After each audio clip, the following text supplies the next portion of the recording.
Thanks for being here. Subscribe to Cheating Stories Best, so you don't miss new stories. The triplets decide to conspire and do what they want over the husband of one of them, but what did it turn into? Today's story with a similar plot. Enjoy watching it. Mom, stop.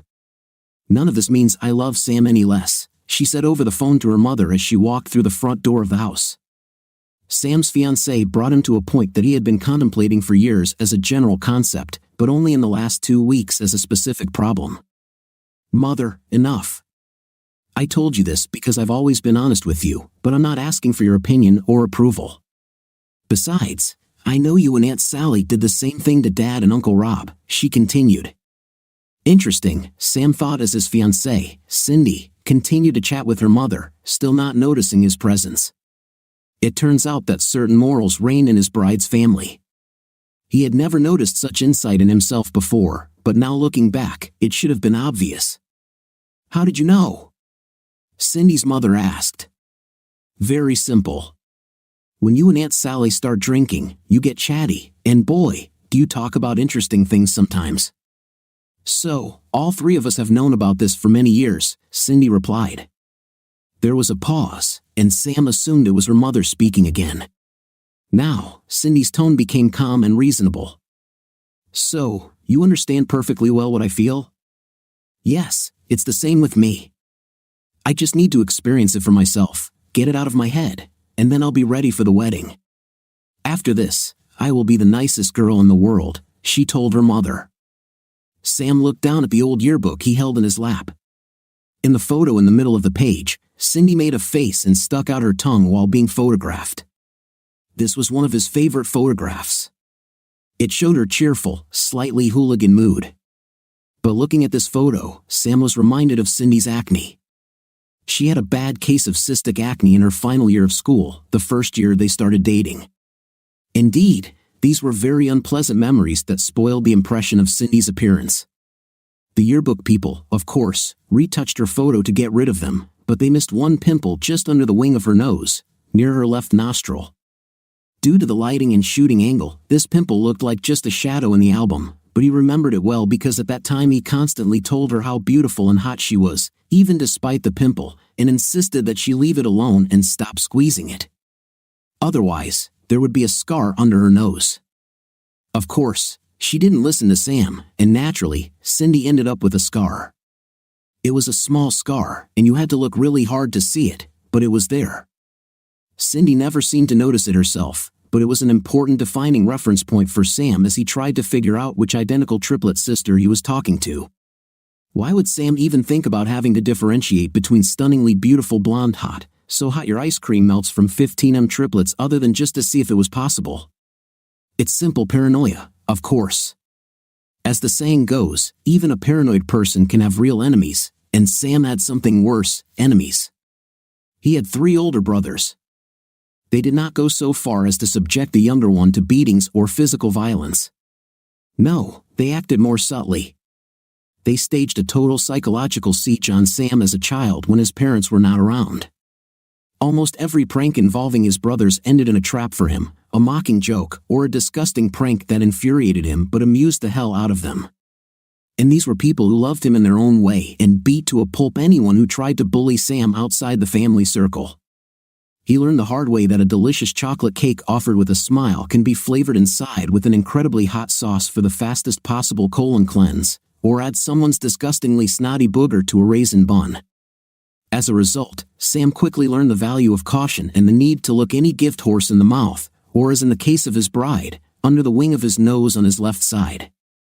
However, all of this faded into the background when Sam first met Cindy in the first week of senior year. He had seen her before, but he had his own friends and she had hers, so they never crossed paths or communicated.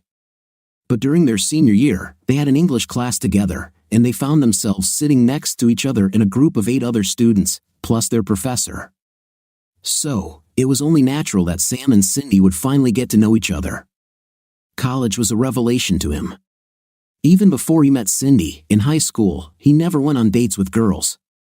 He was a serious student, and the complex dating policy reminded him too much of his explosive interactions with his brothers, so he never felt relaxed enough to spend time on it. Things turned out differently in college. There, he dealt with girls whose intimacy had already been discovered. Those he dated were usually quite open about their desires. If they wanted to have an intimate with someone other than Sam, they simply told him so and quickly ended the relationship. Just like that, sweet and straightforward, no hidden agendas. And there were always more girls than guys, so the choice remained wide. At that time, Sam began to trust again, at least a little. Maybe the rest of the world wasn't really like his treacherous brothers. Things started out slow with Cindy, but the relationship quickly escalated.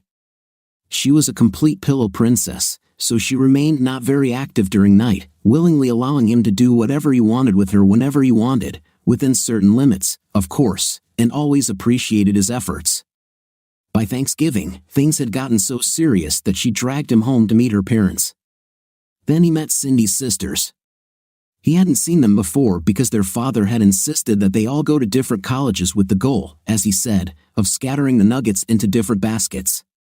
From what Sam now knew, he wondered if their father was trying to limit the triplets' opportunities to play with boyfriends. Sam, of course, knew that Cindy had sisters but did not suspect that they would be the same age and moreover, that all three were twins. When he asked her about her sisters, she always became a little mysterious and quietly changed the subject. Perhaps the shock of seeing them all together for the first time was some kind of family fitness test. That Thanksgiving, he realized that what he had previously thought were a whole bunch of shameless, self-absorbed selfies hanging on the wall of her apartment might actually have been a vinaigrette of photos of both of her sisters. Then again, she was in her 20s, so it might as well have been her own selfies. It was impossible to accurately determine this given the not very clear resolution of the photographs.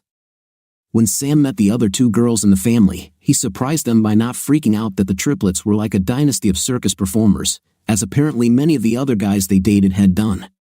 The reason for this was simple. In elementary school, Sam's best friend also had identical twin sisters, so this was a familiar situation for him. Although during his school days, he had not yet reached puberty, so it never occurred to him to have an intimate with them. What was important, however, was that he learned to tell his friend's sisters apart, so doing the same with the triplets was relatively easy. Although he never showed that he had strategies for cracking the code of sameness, for some reason, such an admission did not seem prudent to him. From the example of his own oppressive brothers, Sam had long ago learned that he would be much more likely to take revenge if necessary if he appeared more naive than he actually was. What almost threw Sam off balance, although he managed to hide it, was meeting their Aunt Sally and realizing that she and the girl's mother were also identical twin sisters. What were the odds? Absolutely identical twin sisters, one of whom has identical triplets. This should have made the news. However, the surprising thing was that Aunt Sally's children were completely different from each other. Then, this fact seemed a little strange to Sam, but he did not dwell on it. Now, it seemed even more frightening and suspicious. As Sam got a little more comfortable with his potential bride's family, it became easier for him to distinguish between the three girls. Abigail, being only a few minutes older than the rest of the sisters, was the least physically active of the three, so her face was only slightly fuller than the other two. When the sisters began menstruating and the removal of fluids from the body increased, the external difference practically disappeared. Bonnie, the middle of the sisters, had a very faint freckle under her right eye, and Cindy, the youngest, had the same acne scar. Additionally, Cindy was built more like a runner, with slightly smaller breasts and well-developed calf muscles. Her more intimate signs were also a small mole on the lower back above the right buttock and another freckle to the left of the navel. Sam didn't have the opportunity to conduct such a detailed examination of Abigail's or Bonnie's without clothes or nearly without clothes bodies. He had seen them in bikinis a couple of times at the family pool. The bikinis themselves were exactly the same, of course, but circumstances had prevented him from taking the time required to conduct a thorough analysis. And of course, there was always the danger of receiving a couple of slaps in the face from the girls for such overly meticulous research.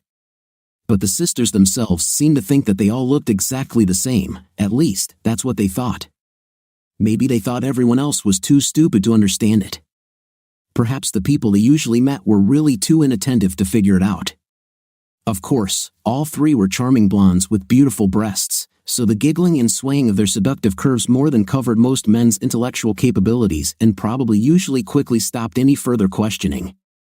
So when Abby pretended to be Cindy on a dinner date with Sam one day and asked him why he was studying her face so closely, he didn't say that he immediately noticed the absence of a pimple scar as soon as they were exposed to bright enough light. He also didn't say that he noticed that the skin around her eyes was slightly puffy. Instead, he told her that he was looking at her because she was so beautiful that he enjoyed looking at every inch of her charming face and almost drowned in the deep blue pool of her bottomless eyes. She completely bought Sam's compliments and blushed almost crimson, which, by the way, never happened to Cindy either. Plus, there was something else that he, of course, did not point out to Abby.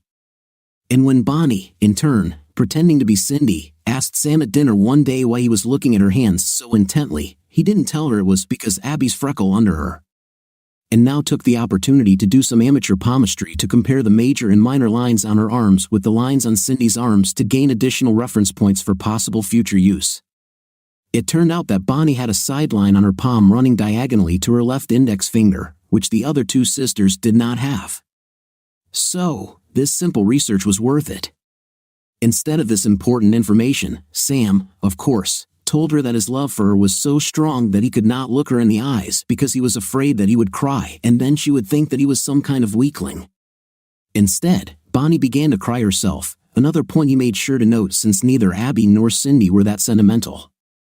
And tried to kiss him deeply, although he dodged the kiss to hug her tightly and whisper in her ear that everything will be fine.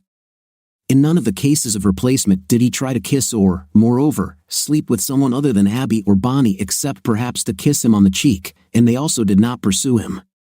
In both cases, he apologized, putting on a thoughtful, conflicted expression and saying that he needed to be alone with his feelings. They swallowed this nonsense. The sisters must have told his fiancée about their positive experiences with Sam because when he saw the real Cindy after each such chaste switching, they had intimate until they lost consciousness. Thinking back on it now, Sam realized that those were practically the only times she herself initiated something in bed instead of letting him do all the work as usual. Not that he was complaining, he liked to give her pleasure, and she liked to receive it. Just, she never wasn't really active. Sam still couldn't understand what the point of this whole story was. Did they check him or were the twins trying to switch just for the sake of a backstage giggle session? According to him, it was a classic brotherly chocolate cupcake from his childhood filled with purine and hot sauce. It would have been one thing if Cindy had openly asked him if he wanted to sleep with one or both of his sisters while she watched or participated, or even when she went out until they were done, but she never offered nothing like him. He passed this double switching without any comments, not a word mentioning that he had revealed the sisters' tricks. He didn't know what they were up to, but overall, it seemed like a harmless game. While, after thinking about it some more, he frowned. The damn thing about this hot sauce cupcake was that his brothers pulled that prank on him twice. The second time with remorseful expressions on their faces, they swore that they were sorry and wanted to make amends. Hereby, biscuit surprise, haha. They lied again, just like Charlie Brown with Lucy and the soccer ball. 1. All three brothers were then punished for this prank, but he was the only one who suffered all night, shuttling between the bed and the toilet. However, Sam learned a lesson from this. Now he always thought twice. He may have missed out on some opportunities along the way, like the triplet swap, but at least he didn't have to worry about having will begin diarrhea or that he is about to throw up. Yes, Mom, I understand, Cindy said, bringing Sam's attention back to her call. Yes, I know there is a lot to do, and we only have 2 weeks. Don't worry, we've got everything covered. We'll be spending the next week moving everything out of the house and storing it so we're ready to move into our new home after the honeymoon. Next week, everything will be ready for the wedding. Sam wanted to shout that maybe they should reconsider the wedding date, perhaps moving it to never, but he decided that everything had to go as usual so as not to look like a major, here or the same trash as Cindy and her mommy. Mom, don't worry about it, both girls agreed. Everything will be fine, you'll see. Trust me, everything is fine. Yes, I love you too. Kiss Daddy. Bye. Sam heard a short beep as she pressed to end and put the phone down. Then he heard her walk into the master bedroom, turn on the water for the shower, and close the door. He waited a little longer until the sound of the water changed, indicating that someone had entered, taken a shower, and finally got up from sitting for a long time in a motionless position. His legs cramped. Sam, of course, didn't expect to have to sit for so long, but Cindy got home earlier than he expected, so he was stuck where he was sitting. She didn't see him because he was sitting behind a wall of boxes that held all his books. It was like a book fort, which was ironic considering that as a child, when he wanted peace and quiet, he shut himself out from the world in a reading fort. Now the boxes of books were his fortress, reliably protecting him at a key moment. Of course, the boxes were piled up in a corner of the living room because books themselves weren't as central to Cindy's life as they were to his own. But he thought that was one of those compromises that marriage entailed. Perhaps it's time to reconsider this idea. Sam looked around the living room. Almost all of his things were already packed, with the exception of some clothes and what was on his desk. He was not tied to furniture except for his desk and her favorite reclining chair, which, for some reason, Cindy hated and said would have to go into the basement of the new house because, in her opinion, it didn't go with anything else at all. Finally, the third thing he was going to take with him was the IKEA table that he bought for the TV and that he had had for many years.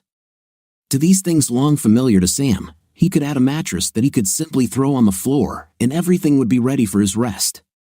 But such decor clearly did not correspond to Cindy's ideas about the ideal interior of their new home. Perhaps it's time to rethink that too. For her part, Cindy had barely packed anything yet, while Sam was almost ready to leave. When he pointed this out to her, she brushed it off and said that all he had to do was come to church and say the magic words. The bride had to prepare and do everything herself. After what he heard today, Sam thought that it was unlikely that he would now be able to complete at least one of the tasks assigned to him. But Cindy's plan was that next week, when she was finally done with single life, the movers would come and pack up what was left and put it all in storage until she and Sam got back from their honeymoon and were ready to move to a new home, which of course would still need to be rebuilt in accordance with Cindy's taste. Until then, Sam would have to share an apartment with Abby's boyfriend, Tony, while Cindy would move in with her parents until everything was ready for the wedding. That's how it was, her plan. But wait, what did the famous boxer Mike Tyson like to say? Everyone has a plan until they get punched in the face. Sam looked at his watch. There was still some time left before Abby and Bonnie arrived. According to the developed legend, they were both supposed to arrive there with takeout to talk about the wedding, after which Bonnie, but in reality Cindy, would leave home to spend the weekend with Bonnie's boyfriend, Bob, while Abby and Bonnie were having a sister sleepover here. Which meant Sam wouldn't get any intimate that night. In the second part of the plan, Cindy, disguised as Abby, will have to spend Saturday evening with Abby's boyfriend. So, Bob and Tony would think that each of them spent one night with his girlfriend while Sam had to make sure he spent time with Cindy. It was smart, but only until it became possible to tell identical triplets apart from each other, or if the sisters weren't too stupid to maintain reasonable operational security, which they, in fact, were. 2 weeks earlier, Sam met Bob and Tony for drinks while the girls were getting ready for their wedding. It's hard to say what exactly they were doing, hairstyles, flowers, napkins, or something like that. The intended purpose of the meeting was for the guys to discuss Sam's bachelor party, which took them about 5 minutes to plan.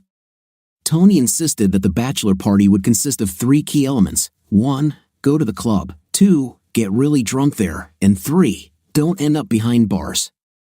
The simplicity of the plan was perfectly matched by its consistent integrity, which quickly and easily led to a general male consensus. Thus, the conversation moved on to other topics. The subsequent exchange of opinions inevitably led to daydreams about how great it would be if the sisters agreed to switch places so that each of them could have a night with all 3 guys, preferably in the same room so that they could all watch it. As the discussion continued, Sam quickly realized that neither Bob nor Tony could tell the girls apart. All their guesses were completely wrong. Apparently, that's why the triplets got away with all this crap. Bob said that Bonnie supposedly had a unique way of pursing her lips when she was stressed. Tony shared his observation that Abby would stick out her tongue a little when she was thinking about something. Both of them were wrong. Sam knew that all 3 of them generally acted the same, although Bonnie and Abby individually showed subtle differences in their behavior a little more clearly than the other 2 twins. Thus, Sam understood that these signs were some kind of indicators, but they could not be completely relied on. Obviously, having discovered their clues, Bob and Tony did not look for any other features. That's what the false sign meant, conviction at its worst. However, instead of confessing to the guys about his own awareness and miss his comparative advantage, Sam simply told Bob and Tony that all three sisters seemed the same to him. Bob and Tony then started talking about the upcoming weekend with overnight Sam and that each of them will hold one night with their girlfriends, so they won't mind them being platonic with Sam the rest of the weekend. At that moment, Sam felt his stomach churn. When Cindy discussed her plans with her mother on the phone, it was absolutely clear to him that there would be a constant presence in their house. Only one sister, Abby, Bonnie, had to spend the whole weekend with Bob because his parents were in town that coming weekend. Just in case, Sam asked when Bob's parents would arrive and found out that they had postponed their visit due to some problems with the renovation of the house. Here's Bonnie hanging out with Bob's parents. For Sam, all this made sense only in the only case if the girl who was absent from his house visited other houses for 2 nights in a row, and the only reason one of them would be snooping around other people's houses before Cindy's wedding, given the presence of 2 decoys in Sam's house, would be because that traveler would be Cindy herself. So, the old triplet swap that Sam had been mulling over for the 2.5 years since Thanksgiving, his senior year, looked like it was finally going to happen. However, judging by the way everything was planned and arranged, only Cindy, Bob, and Tony were supposed to have fun while Sam, Abby, and Bonnie would stay at home busy seating the guests. Accepting intim was out of the question because Sam and Cindy couldn't make such an intimate noise while one of the sisters stayed overnight. Under such conditions, the exchange for Sam did not look like an exciting event at all. After the bachelor party and several days of agonizing over what to do next, Sam decided that he needed more information to solve the problem. After all, without evidence, everything he knew was based on guesswork rather than careful analysis.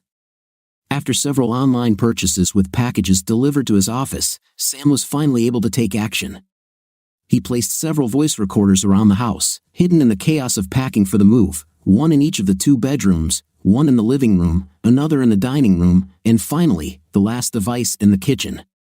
He only missed the partially finished basement where he had his personal office. None of the girls ever went there. The great thing about these recording devices was that they were connected to Wi-Fi.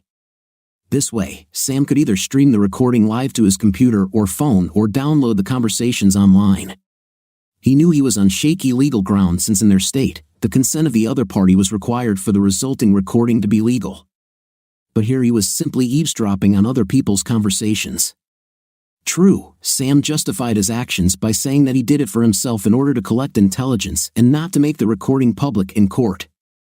After all, he won't have to divorce her. However, he went to the trouble of purchasing a prepaid iPhone to coordinate the launch of recording devices. As Sam finished installing the last recorder, he stood upright and suddenly froze in shock, feeling a chill in his gut as a thought came to mind suddenly. The fact that Cindy had stopped taking birth control a few weeks ago seemed even more ominous to him.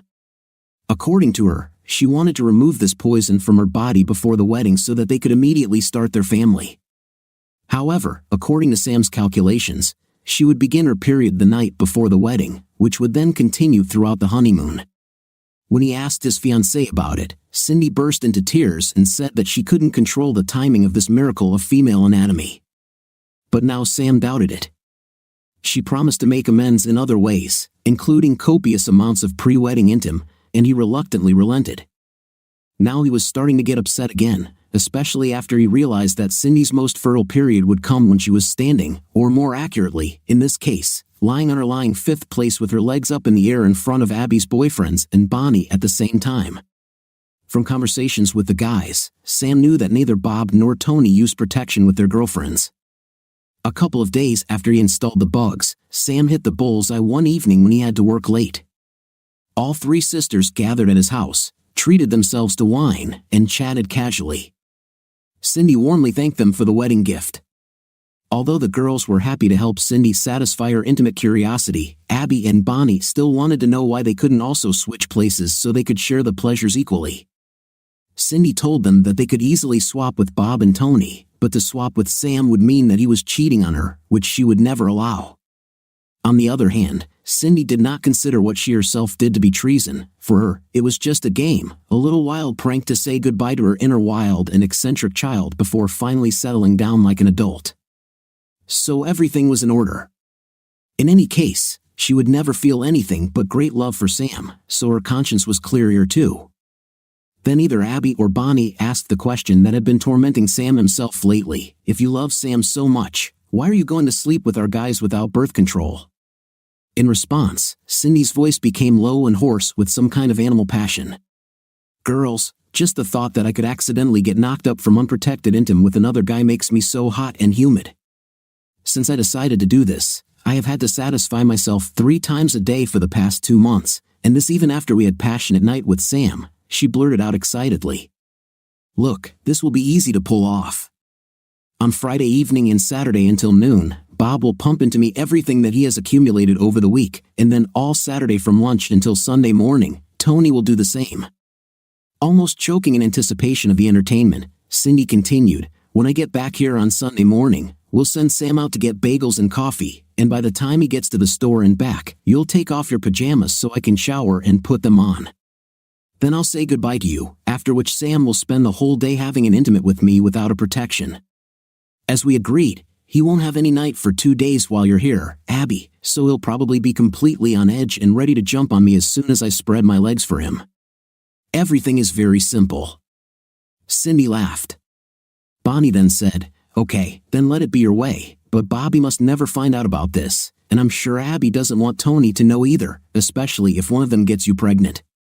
If this happens, then I have never heard of it, and of course, I never agreed to anything like that. And if I marry Bobby, don't even try to make him pay for your child. This is entirely your problem. Abby added quietly, Tony must never find out. Do you hear? If he even thinks that I deceived him, I don't even want to think about it. You know what his character is. I already told you about how he caught that guy hitting on his then-girlfriend when they were still in high school, and he almost sent them both to the hospital. Don't worry, Cindy said soothingly. Nobody will ever know, and if I get pregnant from one of the guys, Sam will raise the child. He wouldn't even think that it wasn't his. He trusts me too much and is too much of a gentleman to doubt anything. Cindy was silent for a second and then giggled frivolously. Oh, and the thought of him raising a child that isn't even his because he has no idea makes me even more excited. So you two should leave now because I can't wait to have some fun. They left, and she did what she wanted with loud sounds. All this remained on the audio recording. This was the closest explanation, largely coinciding with what he himself thought about why Cindy did it. While Cindy was showering and Abby and Bonnie had not yet arrived, Sam left the house and got into his car, which he parked at the end of the street and around the corner just in case. Now that he knew everything would go as Cindy planned, he needed to finalize his own plans. In principle, they were simple and could withstand a punch to the face, literally or figuratively. First of all, the wedding was definitely cancelled. The concept of loyalty was a clear on-off switch for Sam. It didn't matter that he and Cindy hadn't exchanged vows yet. They had been together for almost 3 years and engaged for about 8 months. If they can't be an exclusive couple now, what hope can there be later? What angered him the most was the deception and lack of respect. Add to that the fact that Cindy was planning to play roulette on whether or not she'd get pregnant 2 weeks before their wedding, and he simply didn't trust her anymore, just like her family. Sam's family, on the other hand, supported him, even his brothers who had mellowed over time. When he thought through his plan of action, he called them all to warn them that there was a high probability that the wedding would not take place and that his family would try to return all the money they spent on its preparations. Luckily, they only had to cancel their tuxedo rentals and hotel reservations, although at some cost due to the approaching wedding date. Apart from Sam's immediate family, most of the guests were Cindy's relatives, and her father paid for almost everything else. Sam's 2 older brothers volunteered to beat up Bob and Tony. Sam knew that neither of the boys had any idea what their girlfriends were up to, so he turned down his brother's offer. The youngest of his 3 older brothers persuaded him to wait until the wedding day so that he could add that special thermonuclear sauce to everything that the guests were going to eat at the banquet. Sam also rejected this rather tempting offer, assuring them that he would handle everything on his own. Second, he needed to ensure the safety of his personal property. Sam planned to move his things out of the house at the first possible opportunity. Basically, he didn't have that much stuff, but everything he had, he would need when he had to start his life again. He drove to a temporary storage warehouse and rented a storage unit. He then called a cheap moving company recommended to him by a friend. The entire office consisted of just a couple of Eastern Europeans with unclear immigration status and a shabby truck. They would do a great job with what he needed. He scheduled their visit for Saturday morning before the real Cindy was supposed to be home. The third item on the to-do list was withdrawing money from their joint household account. Until now, this was their only common property. There was about $5,000 in the joint account. Sam transferred $4,000 online to his personal account, considering it as severance pay from his relationship with Cindy, $1,000 for each year of their life together and another $1,000 as punitive damages for the moral damage caused to him. There was no way Cindy would check the balance anytime soon. She had her own account, which she used for personal expenses, including possibly intimate with other people. The joint household account was intended only to pay rent and utilities, and the lease on the house was ending in a week. After transferring the money, he turned off his phone so he could think calmly. The fourth task was revenge. It was Cindy who planned to cheat, so she had to suffer the punishment she deserved. While he was driving around the city, avoiding returning home, he came up with a plan that he thought would work. Sam looked at his watch and was surprised to see that he had been gone for almost 3 hours. It was already 8 in the evening when he turned his phone back on. There were several text and voice messages from Cindy asking when he would be home so they could order takeout and he could see her sisters before Bonnie had to go back to Bob's to see his parents. Sam had no intention of answering the messages, instead driving to Bob's house. It wasn't far. A few houses down from Bob's house, Tony's car was parked. Bonnie must have driven her there. Abby's car, according to the audio recording Sam intercepted, was in the shop, so Cindy had to drive Tony's car so that he wouldn't ask awkward questions about where it was when she arrived at his house on Saturday posing as Abby. Sam parked quietly a few dozen meters down the street, got out of his car, and took several pictures of Tony's car, choosing the right angle so that its location could be easily determined. Fortunately, it was still light enough outside for everything to be clearly visible. Sam then headed home. He drove past his house, noticing Cindy and Bonnie's cars parked there, and parked in front of the house next door in a spot that was not visible from his house. Getting out of the car, Sam came closer and took a photo of Bonnie's car, which was standing next to Cindy's car. He then returned to his car and briefly listened to the recordings made in the house over the past 3 hours. He then turned into the driveway. He was curious how the twins would act out this scene in real life. Cindy would have scolded him for being late and not answering her calls and texts. Now he was in no mood to tolerate such behavior from one of her clones, and besides, Sam was wondering which of the two would pretend to be Cindy. From the recordings he listened to in the car, he could never figure it out. So he walked through the door and heard whispering that suddenly stopped. "Hi darling, you missed Bonnie." "She had to leave," said the girl who came up and kissed him chastely on the lips. She had a faint freckle under her right eye and looked a little nervous. Well, the picture became clearer for Sam. The real Bonnie played the role of Cindy today. Sam kept his face neutral. Abby, who was watching them both, also looked a little worried. Sam decided to increase the tension, reasoning that it would be more likely to cause them to make a mistake. He looked at them both intently, carefully peering into their faces and looking from one to the other while maintaining a calm expression on his face. "Is something wrong, girls?" he asked the question with Olympic calm. Bonnie/Cindy laughed nervously. "Everything is okay, dear. We were just worried because you weren't answering your calls." "Where have you been?" she asked. "Somewhere," he said, taking a container of Chinese food from the table. He was hungry and began to devour the food while the girls looked at him and then at each other. Would you like me to heat this up for you, honey?" Bonnie/Cindy asked cautiously. "No," he answered briefly. She called him honey. That must be what she called Bob, although Sam hadn't noticed it before. Cindy always called him baby. They must not have rehearsed that much and carefully. It was a very useful observation. Silence reigned in the kitchen. Frozen in place, the girls simply looked at Sam while he silently and actively worked his jaws. He looked at them both, still showing no emotion. "Don't you two need to do some wedding planning?" he asked, raising an eyebrow and clearly irritated. Both twins flinched. They clearly did not expect any negative attitude from him. Generally speaking, he was usually in a cheerful mood around them, but the deliberate hostility was important to what Sam had in mind with his plan. Faced with such an unexpected attitude, both girls quickly jumped up and disappeared into the master bedroom, slamming the door behind them. They were in such a hurry that they forgot about Cindy's phone, which remained lying on the kitchen table behind Sam. He took it, switched the ringer to vibration only, and put the phone in his pocket. The only important detail he caught on the recordings he managed to listen to was that Cindy took Abby and Bonnie's phones, hiding the ones she didn't need in her purse. This meant that Cindy's phone remained in the house. Now the disposition had changed. Sam's control of the phone meant that Cindy would not receive any messages from her two accomplices. There was no landline telephone in their house. If Cindy's phone had not been left in the kitchen due to the sisters' oversight, Sam assumed that he would have had to somehow distract their attention to find it and hide it.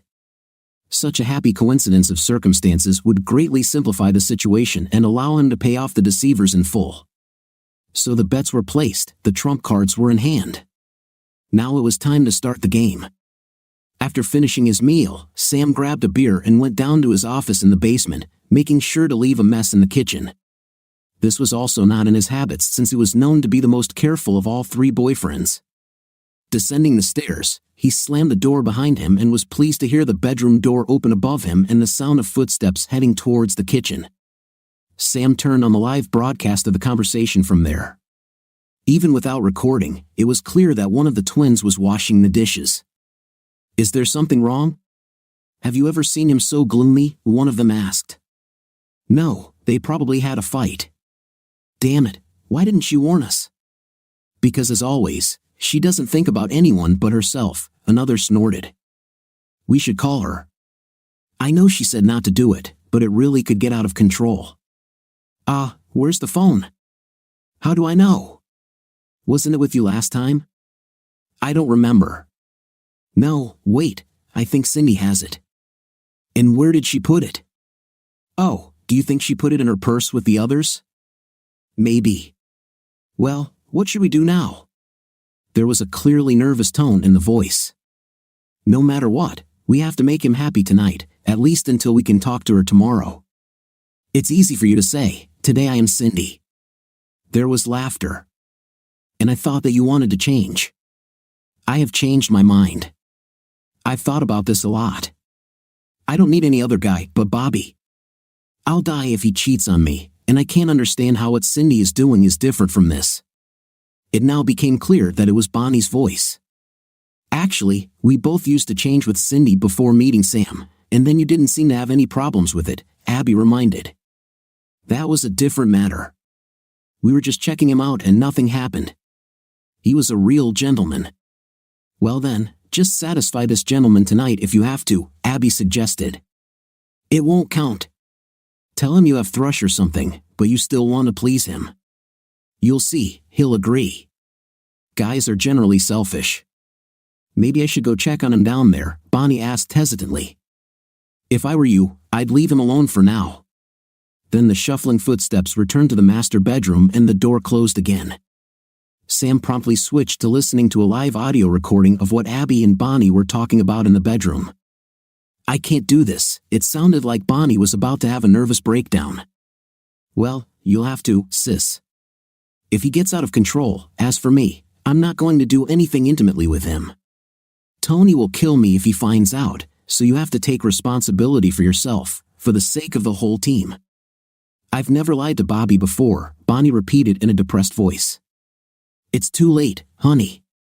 You already lied to Bobby when you signed up for this, and you've been lying to Sam from the moment you walked through the door," Abby stated the obvious. Of course, her words did not cheer up her sister at all. The rest of their conversation consisted of one sobbing and the other consoling, and as time passed, the whimpers began to sound more and more plaintive, which made the situation easier. In the end, Sam turned off the sound and spent the next few hours tidying up his workspace and disassembling the table so that it would be easier for the movers to remove it. It was already 11 p.m. when he went up to the master bedroom and entered without knocking. The girls sat side by side on the bed, talking quietly. At this point, Sam didn't care what they were talking about. His appearance surprised and frightened them both. He looked at his sisters with an indifferent expression. Bonnie's and Cindy's eyes were puffy from crying. Not knowing what to expect from him, Abby looked at him with poorly concealed anxiety. "I'm going to take a shower and then go to bed," he announced. "Okay," Abby said.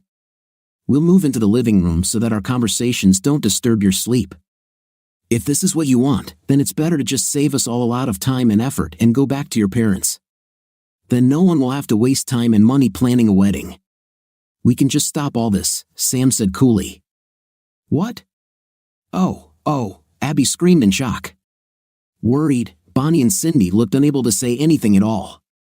"If my fiancée isn't in my bed in 5 minutes, ready to give me some love right now, because I won't be having my own honeymoon in a couple of weeks since that's when she's scheduled to get her period, then there's no point in either of you staying in the house when I get out of the shower and, in general, in my life," Sam said harshly. Abby attacked him. "You can't talk to her like that. Just look at her." Sam ignored Abby's emotions and pressed Bonnie, who was now bursting into tears. "You have to choose, Cindy, me or your family. If it's me, then be in bed when I get out of the shower. If you choose your family, you can both leave immediately. I'll get my things out of the house by tomorrow morning while you're gone," he announced, heading into the master bathroom without further ado. While brushing his teeth in front of the sink mirror, he heard whispers on the other side of the door. "So good, none of them have run out the front door yet," he thought. He undressed and got into the shower.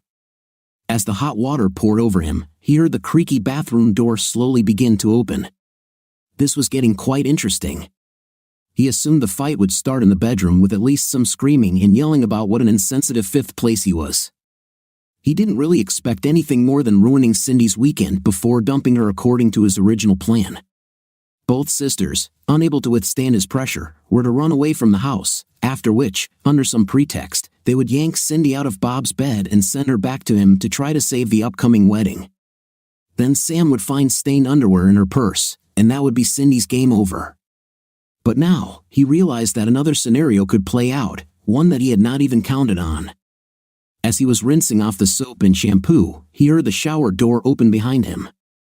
Turning around and brushing the moisture from his eyelashes with his palm, he saw a gorgeous, without clothes, and nervous blonde with amazing breasts.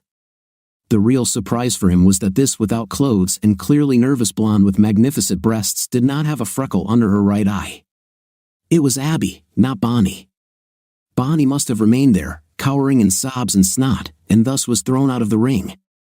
Slowly, Abby moved closer, and Sam simply grabbed her and pulled her towards him for a deep, passionate kiss. She tensed at first, which was funny considering Abby had walked into the shower without clothes, but then he felt her resistance weaken, and she clung to his body. When she started to kiss him back, he grabbed her by the hair, spun her around, and pressed her face against the wall of the shower stall. Her hands instinctively flew up, and her elbows rested on the plastic surface to avoid hitting the wall. Sam immediately noticed a small mole on her right shoulder that Cindy didn't have, and, of course, there was no noticeable mole on this without clothes beauty's right buttock like the real Cindy. He leaned towards her and whispered in her ear, "You think you can play these mind games with me, huh? You wiggle your perfect little fifth place at me, turn me on, and then want me to just do nothing while you chat with your sisters? Do you think this doesn't upset me? Come on, tell me, did you want to marry a man or a weakling?" She didn't say anything, just whimpered. "Answer, you little brat," he hissed, grabbing a handful of her long hair and forcefully pulling it down. "For a man," she blurted out quickly. "You are mine, you understand?" He pulled her hair again. She nodded and made a sound. "I don't hear any nods." "Say it out loud," he demanded. She made a sound in a low, chesty voice. "I'm yours, all yours. You'll never have an intim with anyone again, will you?" "I won't." Interesting, very interesting, he thought. He didn't know that Abby enjoyed being dominated by an alpha male. "If I want us to have intimacy in front of your sisters, you will allow me, won't you?" "Oh God, yes, do it in front of my sisters. Let them look at this." "Oh, you're my good little." He opened the shower door, took a towel from the hook, and dried himself off, watching her. He then began to dry Abby while pulling her towards him for more kisses. At some point, Abby pulled herself together a little, broke the kiss, pushed him out of the shower, and finished drying herself off. She stepped out of the shower, hung up the towel, and took his hand. Then the blonde, hot after a shower and night, led him to the bed. She must have figured that Tony would never find out about anything, so she could take that risk. She threw back the blanket, lay on her back, and spread her legs without saying a word to him. Before falling on her, Sam went and turned off the light. It was important that what happened next happened in the dark. I memorized your body. While I haven't intimated with you tonight, I want you to imagine me doing it with your sisters, Sam rumbled in a low, slightly growling voice as he loomed over her. Ooh, oh my God, Abby made a sound in a trembling voice, closing her eyes. He lay on top of her and started kissing her face and body again. Sam paused long enough to give her hickeys on her right thigh and the right side of her stomach. When they finished, Abby sat up and looked at Sam in the darkness, gently stroking his face. I never told you enough how special you are, my sweetie, she said. Here we go again, he thought. Sweet. He simply pulled her lying face in for a kiss. When I'm with you, I realize that I'm the happiest person on earth, he said, pausing briefly to choose his words carefully. They kissed deeply and wetly again. When they broke the kiss, she asked, Would you like a drink? As usual, he replied, knowing that Abby most likely had not been informed of what he usually liked. He literally felt her indecision with his skin. Double portion of Lafroig, carefully, you remember, right? Oh yes, exactly, Abby responded with false confidence, half with notes of relief in her voice. He really could use a wet drink right now, but he didn't remember Abby being a big drinker.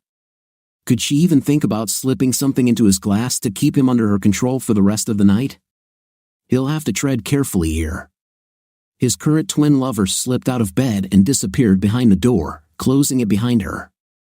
He heard Abby's footsteps approaching the guest bedroom, the sound of the door opening, furious whispering, and then 2 pairs of feet heading towards the drinks bar in the living room, where they were apparently trying to figure out what was where and how exactly to spell Lafroig.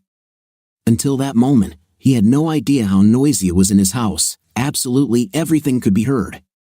He and Cindy should have tried to reduce the rent for such thin walls when they moved into this place. Well, now it was too late. Again, there was a whisper behind the door, then silence. The door slowly opened, and a without-clothes blonde walked into the dark room with 2 glasses in her hands.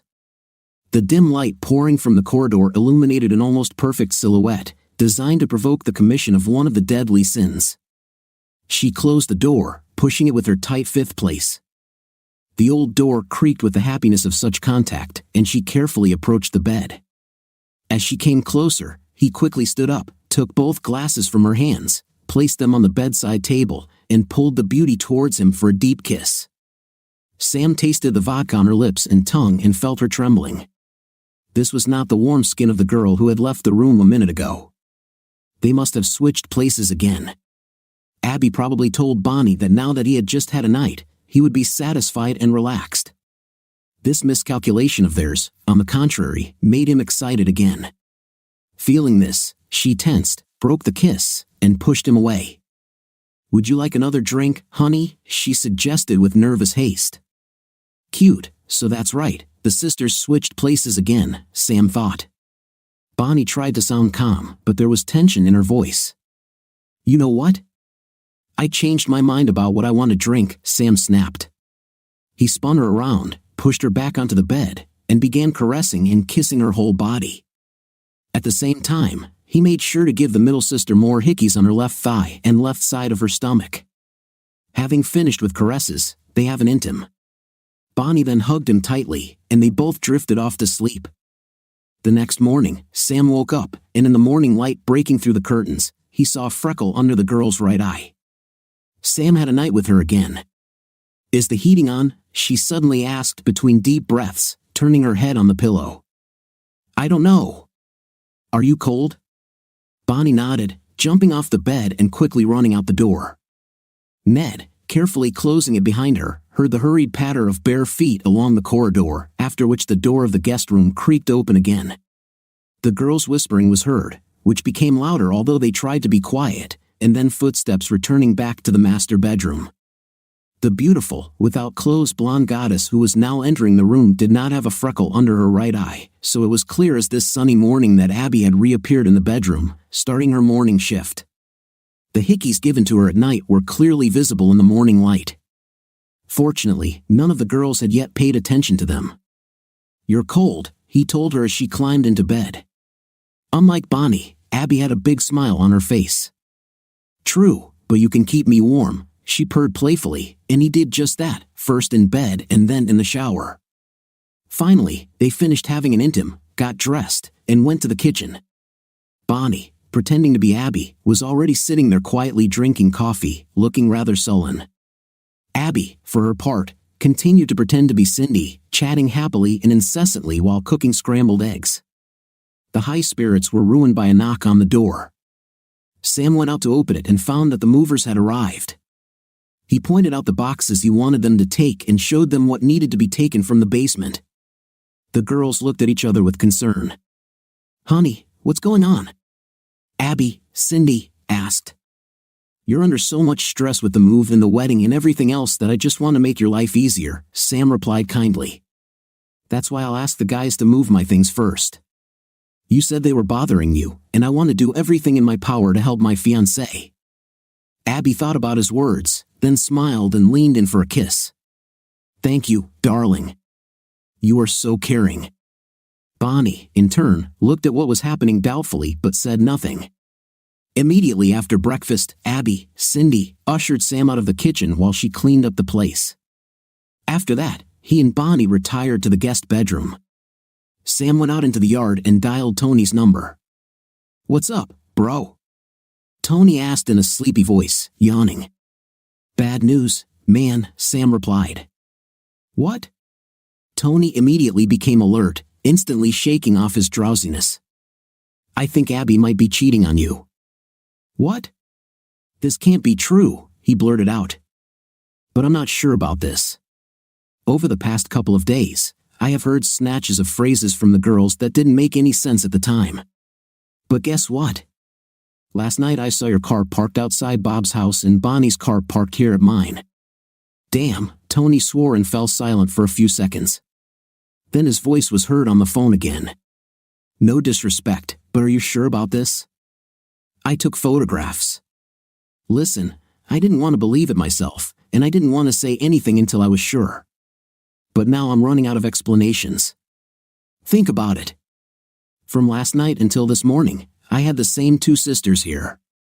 None of them left the house. Maybe Bob really does have Bonnie, and she's using your car for some reason and will come here in a couple of hours, but I don't think so."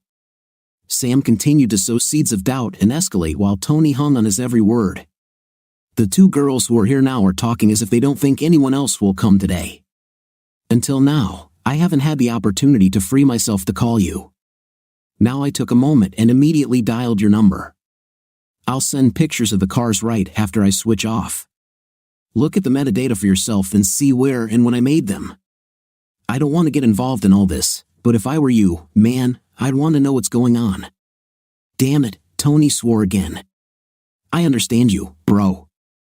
I'm really sorry about this." Tony clearly began to boil. "Look, you can tell them apart, right?" Sam reminded him. "If Bob really has Abby now, then after she comes to you, I would advise you to take a good look at her to see if anything seems strange. And by the way, why don't you check her purse for dirty laundry? I think this will tell you a lot." Thanks, dude. I appreciate it." The grim determination in Tony's voice sounded quite intimidating, even from 5 miles away. They hung up, and Sam sat down on the porch to read for a while. From what he could tell as they walked through the rooms, Abby, Cindy, and Bonnie were indeed planning the wedding. It looked like they were sorting out the liquor order now. Sam wondered how much of the wedding expenses were non-refundable. Probably quite a lot. Well, someone's out of luck. Around noon, Sam received a call from an unfamiliar number. The female voice on the other end of the line was crying and sounding uncertain. "Sam, this is Bonnie. Can I please speak to one of my sisters?" Of course, he answered and went into the house to find them. He handed the phone to Abby and returned to the porch. She seemed to still be playing the role of Cindy. A minute later, the real Bonnie, now playing Abby, came out onto the porch with Abby, who was still posing as Cindy. God, this was all really confusing. He understood how easy it was to deceive guys in such situations if they did not pay attention to important details as he did. We need to go to the hospital. Bonnie had an accident, Abby, Cindy said, handing the phone back to him. My God, is this serious? Sam asked, trying his best to look worried and not laugh. She hurt herself a little, but she'll be fine, Abby, Cindy quickly assured. We'll be back soon. Let me take you, Sam suggested. No, they shouted as if on cue, before realizing how panicked their voices sounded.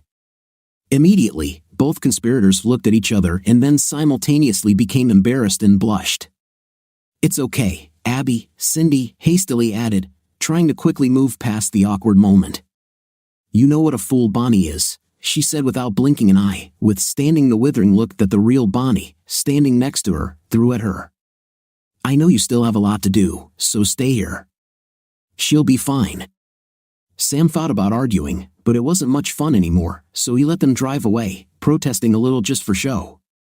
As soon as they were out of the driveway and their car was speeding down the street, Sam called Bob. Hey Bob, what's going on? Cindy just said that Bonnie had some kind of accident, but they didn't tell me anything specific. What? Bonnie left me just half an hour ago. She said she was coming to your house. No one has come here all morning. How? Look, I don't know what's going on, but I saw Tony's car in front of your house last night. Abby must have used it because her own car is in the shop. Wait a minute, maybe she lent it to Bonnie? I don't think so. Bonnie's car was here, and Tony's car was there. I was thinking maybe the girls were up to something. You might not like it, but I think they might have replaced each other in front of us. I called Tony this morning and told him the same thing. What an idiot! If he's the one who hurt Bonnie, I'll kill him, Bob shouted angrily. Wait, Bob, how do you know which one you had at home? I have no idea which two I had here. There was silence on the line. Damn, Bob finally said, discouraged. I know. I'm going to go to the hospital and try to figure out what is going on. If they really switched places and Cindy was involved, I'll be very angry. I understand, Bob said. Sam couldn't help but dig the knife in deeper. I mean, it would be one thing if we all agreed to this, but what I don't like is lying. Now it seems to me that someone is being deceived here. I mean, I had an intim all night long with a girl I thought was Cindy. She got up in the middle of the night and later returned with a drink. Maybe they changed on me too. Perhaps along with Cindy, I also slept with Bonnie. If I did, I didn't know for sure. In short, I'm sorry, man. Sorry if anything happens. When Bob answered after a very long pause, Sam could clearly hear the ice in his voice. See you at the hospital. Sam smiled and drank another cup of coffee, giving an angry Bob the time he needed to get to the hospital. Setting the coffee mug in the sink, Sam reached into several file folders that he had deliberately not started packing just yet, pulling out various documents. He also collected listening devices throughout the house and threw them into the glove compartment of the car. There was no longer any need for them. Finally, he quickly gathered the remaining clothes and loaded them into his car as well. While heading to the emergency room, he saw two male police officers outside the hospital, one of whom was talking with a big smile on his face. Sam paused nearby so they couldn't see him and listened to the conversation. As I drove up, I saw this hot without clothes blonde lying on her back on the sidewalk, legs spread wide and all her charms on display as if she were at the gynecologist. God, it's still hard for me to even think about it. Well, don't delay. What happened next? The second cop interrupted him in impatient excitement. In short, I saw that she was unconscious and all spread out. Just then, the ambulance arrived, so I had to act like a pro and start interviewing witnesses. The first policeman chuckled and shook his head.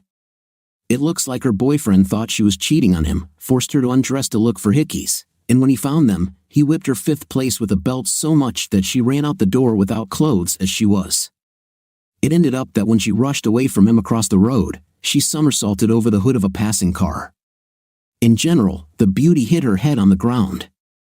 "Did you take that guy?" asked another policeman. "No, he ran away."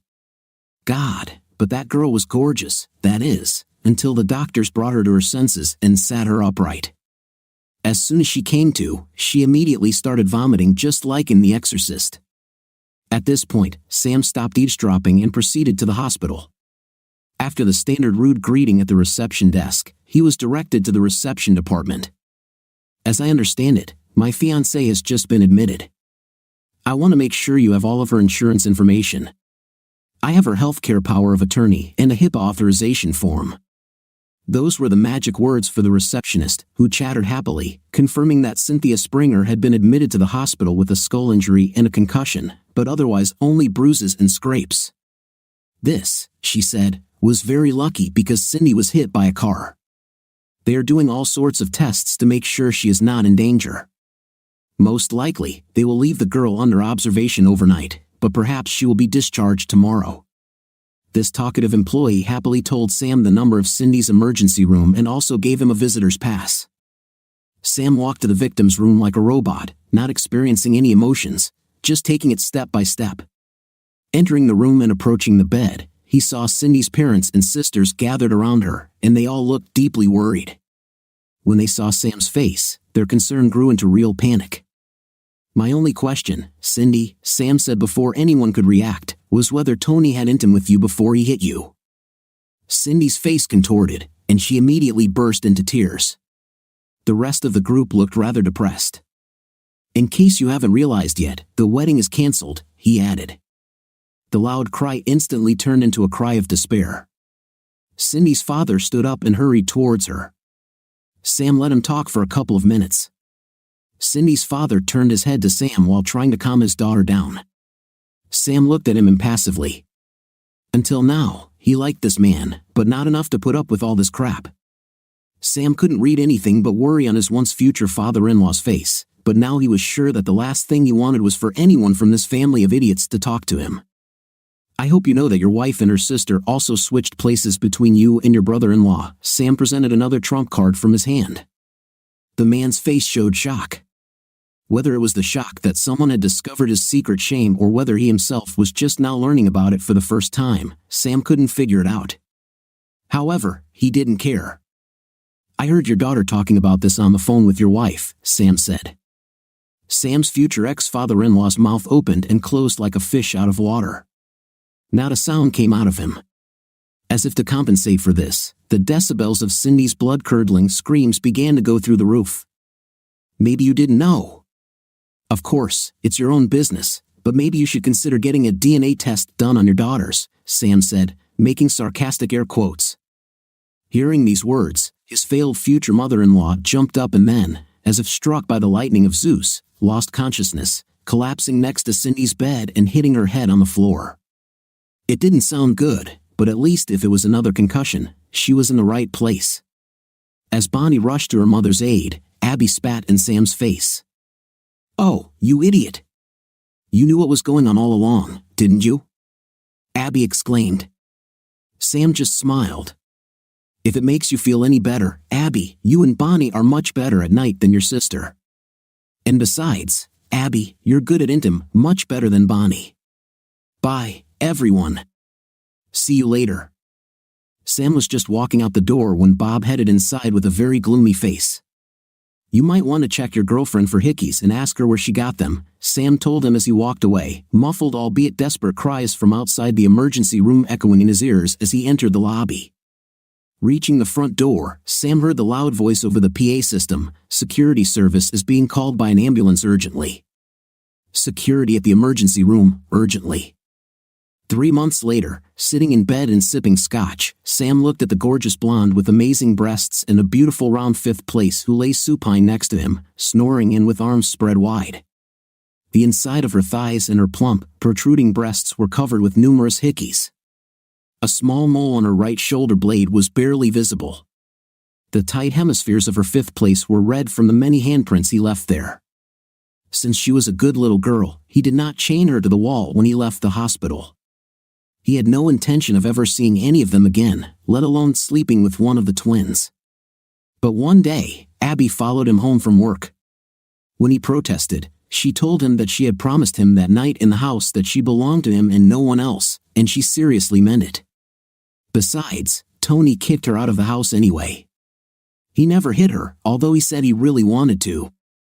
Avoiding prosecution for whipping Cindy meant, on the other hand, letting Abby get away.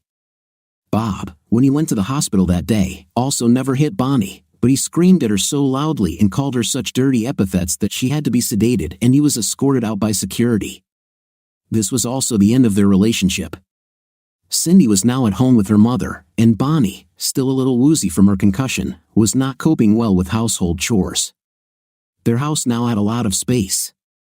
Cindy's father moved out. It seemed that he thought about Sam's last words for a long time and still insisted on conducting a DNA test on his daughters. It wasn't too surprising that none of them turned out to be his daughters. In fact, they were his nieces, or whatever it's called when your sister-in-law's husband sleeps with your wife and you have to pay to raise his offspring. There's probably a special word for this. Aunt Sally also lived with the girls. Uncle Rob also seemed unaware that his wife and sister-in-law had swapped each other with his brother-in-law, leaving him with 3 grown daughters he never knew he had. He also had his own 3 children DNA tested. Surprise, only one of them actually turned out to be his own. The other 2 had fathers who disappeared over the horizon a long time ago. The whole story even made the news when Uncle Rob burned his house to the ground out of grief and was arrested. When Abby found out that her father was actually her uncle, or whatever his name was, and that her uncle was actually her father, she called her mother, Aunt Sally, and Cindy idiots who ruined everyone's lives. Apparently, she couldn't stay with them anymore, so she went straight to Sam because he was an idiot who ruined her life by making Abby fall in love with him even though she hated him with the same passion at first. Sam wasn't going to let her into the apartment. He thought Abby was crazy and didn't want her anywhere near his food or anything he might drink, and especially not near his body while he was sleeping and vulnerable. However, he had not had intimate for a long time, and satisfying himself alone was becoming boring and sad. So, after some negotiations, Sam and Abby came to a mutually beneficial agreement. He allowed her to stay for a few days but insisted that she be tied to the bed and blindfolded. In truth, he wasn't into rough night at all, except for the occasional role-playing game, but it turned out that Abby really enjoyed it. She obeyed without any complaints. To add to the humiliation, Sam told her that she had to rent her own apartment and get a job, and that she could only stay overnight if she was tied up or in chains. She agreed. It's funny, but the worse he treated her, the more excited she felt. A strange addiction indeed, but Sam was a gentleman who believed in giving a woman what she wants. So why not make Abby happy by putting his hands to good use not only on himself but also on the seductive charms of a gorgeous beauty and at the same time keep his food and drink safe? It was a win-win. Of course, he would never marry Abby, but Sam decided there were worse ways in life to spend his nights dealing with the stress of a failed relationship. Maybe someday he will learn to trust again, up to certain limits. However, just in case, he made Abby get a tattoo right under her collarbone so that he would no longer have to figure out who was who. Of course, it was a scarlet letter A. She thought it meant Abby. Well, what can you do? Abby really was such a blonde. Subscribe to our channel so that your significant other doesn't cheat on you, and go ahead and listen to the next story, because this story is nothing compared to the next one. If you're under 18, don't even think about listening to the next one. What do you think of our story today? It seems to me that it is simply impossible to treat one person in such a way. After reading it, I wanted to take this man to a bar and give him a break from all the events that have happened in his life. What do you think? Write in the comments. See you in the next video.